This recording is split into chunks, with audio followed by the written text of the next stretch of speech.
Welcome to your daily English listening practice. Today we dive into a pure nightmare, the island of lost keys.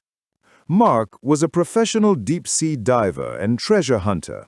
He was looking for a famous lost ship near the coast of Scotland. One cold, foggy morning, Mark's boat hit something invisible. It wasn't a rock, but a bank of shallow black sand that wasn't on any map. He discovered a small, desolate island. The island was covered in dead white trees and had a single unsettling feature: thousands of keys. Keys of every size, metal, and age were scattered everywhere, piled high like small silver mountains. Mark realized this was the legendary Island of Lost Keys, the place where every key ever lost in the world eventually returned. Mark found a small, dark wooden shack near the center of the island. The door had no lock, but Mark saw an old, small brass key lying on the ground. He recognized it immediately. It was the key to his mother's childhood house, which had been lost 30 years ago. He used the key. It fit the shack's lock perfectly and opened the door. Inside, the shack was not empty. It contained hundreds of empty, dusty wooden hangers hanging on the walls. And in the center of the floor, there was a single, small metal lockbox. The lockbox had a modern, complex lock. Mark remembered he had lost the key to his own high-security apartment in the city just last month.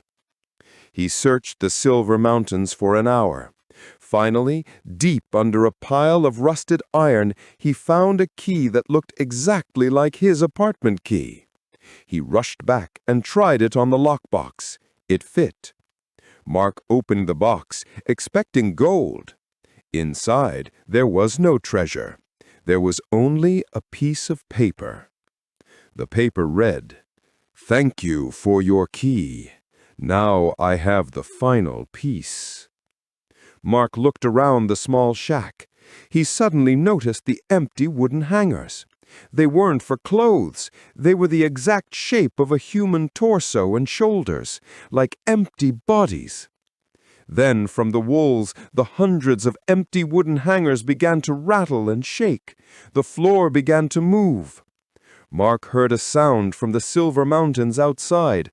Thousands of keys began to turn together, creating a terrifying, high-pitched screaming sound, a sound of thousands of locks opening all at once. He looked back at the empty lockbox. He understood the horror. The island didn't just collect lost keys. It collected the lost purposes those keys represented. Mark ran. He ran back to his boat, ignoring the deafening sound of the turning keys. As he sailed away quickly, he looked back. He saw the piles of silver keys stop moving. Then, from the black sand, something rose. A tall white figure standing under the dead trees. The figure was the exact shape of the wooden hangers, but now it was animated. Mark never returned to the area. He learned that some lost things should never be found, especially if the cost is your own lock and key. Now, let's practice your understanding. 1. What was the island covered in besides sand? 2. What object was inside the wooden shack when Mark first opened it? 3. What object began to rise from the sand as Mark sailed away?